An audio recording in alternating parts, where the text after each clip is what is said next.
आप देख रहे हैं समाचार एजेंसी ऑफ इंडिया में साइन न्यूज। क्या है इस साल धनतेरस पर पूजन एवं खरीदारी का शुभ मुहूर्त? दिवाली आरंभ होती है धनतेरस पर्व से। इसके संबंध में जानिए विस्तार से। आप देख, सुन और पढ़ रहे हैं समाचार एजेंसी ऑफ इंडिया की साइन न्यूज के धर्म प्रभाग में विभिन्न जानकारियों के संबंध में। हर साल कार्तिक माह में 5 दिवसीय दिवाली महोत्सव का इंतजार सभी को बेसब्री से रहता है। 5 दिनों में पहले दिन धनतेरस, दूसरे दिन नरक चौदस, तीसरे दिन बड़ी दिवाली, चौथे दिन अन्नकूट एवं गोवर्धन पूजन एवं अंतिम दिन यम द्वितीया पर भगवान चित्रगुप्त का पूजन एवं भाई दूज मनाया जाता है।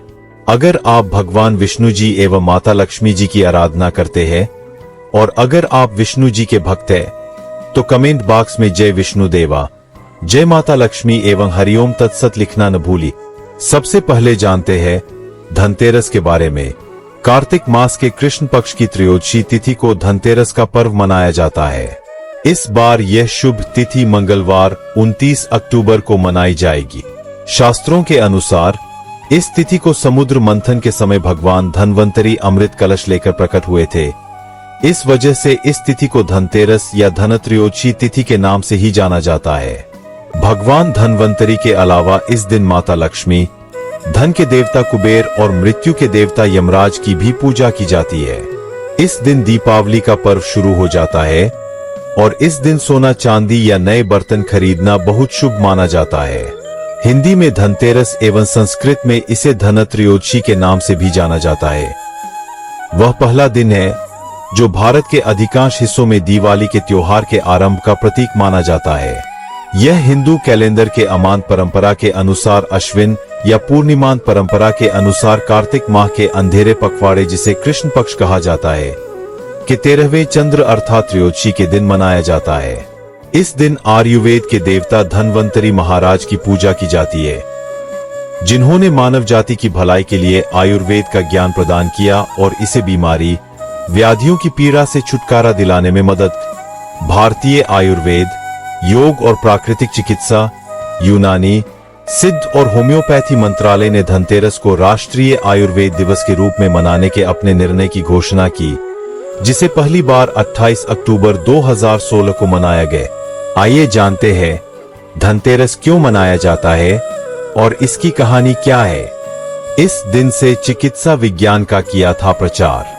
भारतीय संस्कृति में स्वास्थ्य को ही सबसे बड़ा धन माना गया है और इस दिन को राष्ट्रीय आयुर्वेद दिवस के रूप में भी मनाया जाता है। मान्यता है कि भगवान धन्वंतरी को भगवान विष्णु का अंश माना जाता है और इन्होंने ही संसार में चिकित्सा विज्ञान का प्रचार और प्रसार किया। इस दिन घर के द्वार पर 13 दीपक जलाए जाने की प्रथा है। धनतेरस 2 शब्दों से मिलकर बना है, पहला धन और दूसरा तेरस, जिसका अर्थ होता है धन का 13 गुना। भगवान धन्वंतरी के प्रकट होने के कारण इस दिन को वैद्य समाज धन्वंतरी जयंती के रूप में मनाता है।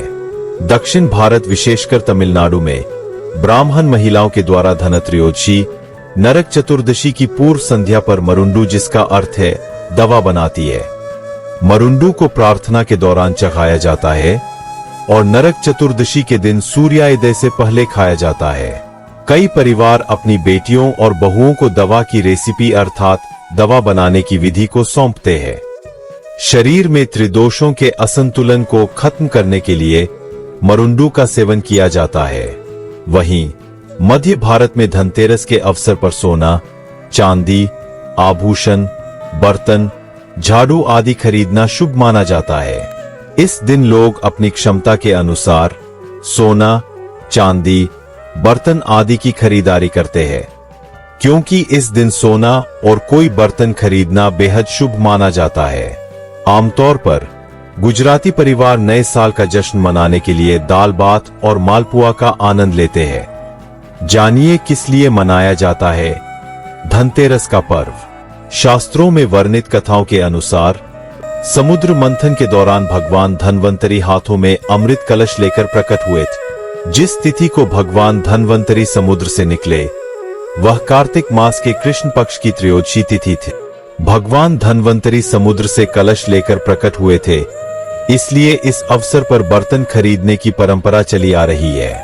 भगवान धन्वंतरी को विष्णु भगवान का अंश माना जाता है और इन्होंने ही पूरी दुनिया में चिकित्सा विज्ञान का प्रचार और प्रसार किया।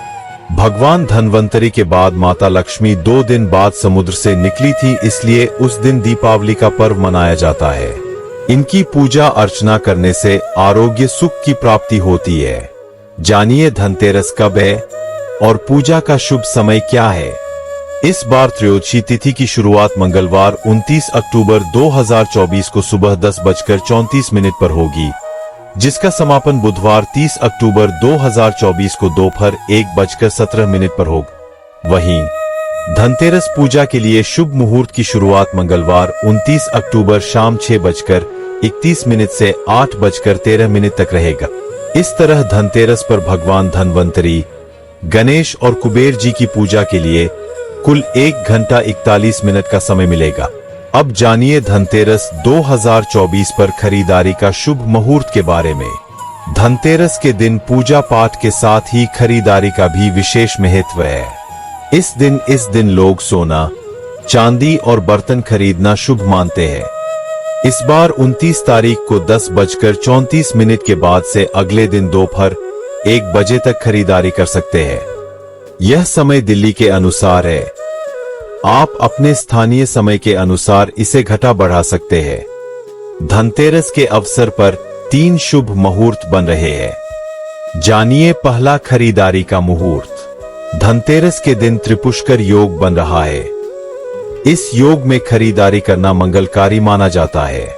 यह योग सुबह 6:32 से आरंभ होकर अगले दिन तक 10:30 पर रहेगा। इस योग में की गई खरीदारी करने से चीजों में 3 गुना वृद्धि होती है। अब जानिए दूसरा खरीदारी का मुहूर्त। धनतेरस के दिन अभिजीत मुहूर्त का भी संयोग बन रहा है और इस योग में खरीदारी करने से धन समृद्धि की प्राप्ति होती है। साथ ही मां लक्ष्मी प्रसन्न रहती है। यह मुहूर्त 29 अक्टूबर के दिन 11:42 से दोपहर 12:27 तक रहेगा। इस बीच में खरीदारी कर सकते हैं। अब जानिए तीसरा शुभ मुहूर्त।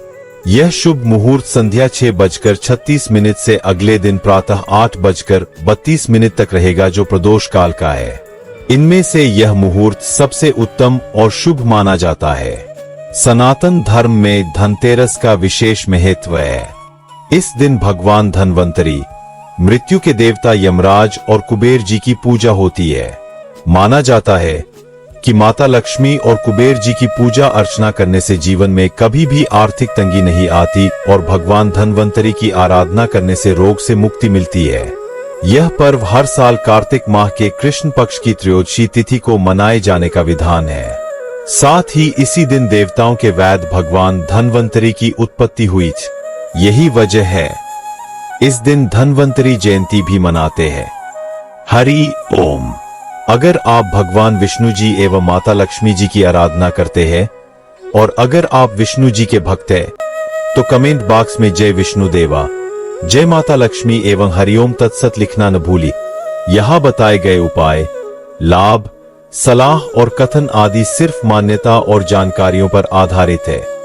यहाँ यह बताना जरूरी है कि किसी भी मान्यता या जानकारी की समाचार एजेंसी ऑफ इंडिया के द्वारा पुष्टि नहीं की जाती है।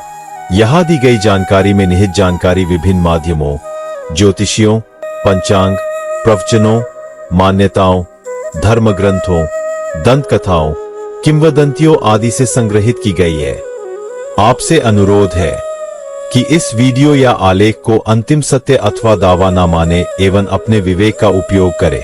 समाचार एजेंसी ऑफ इंडिया पूरी तरह से अंधविश्वास के खिलाफ है। किसी भी जानकारी या मान्यता को अमल में लाने से पहले संबंधित विशेषज्ञ से सलाह लें। अगर आपको समाचार एजेंसी ऑफ इंडिया में खबरें आदि पसंद आ रही हो तो आप इसे लाइक, शेयर व सब्सक्राइब अवश्य करें। हम नई जानकारी लेकर फिर हाजिर होंगे, तब तक के लिए इजाजत दीजिए। जय हिंद।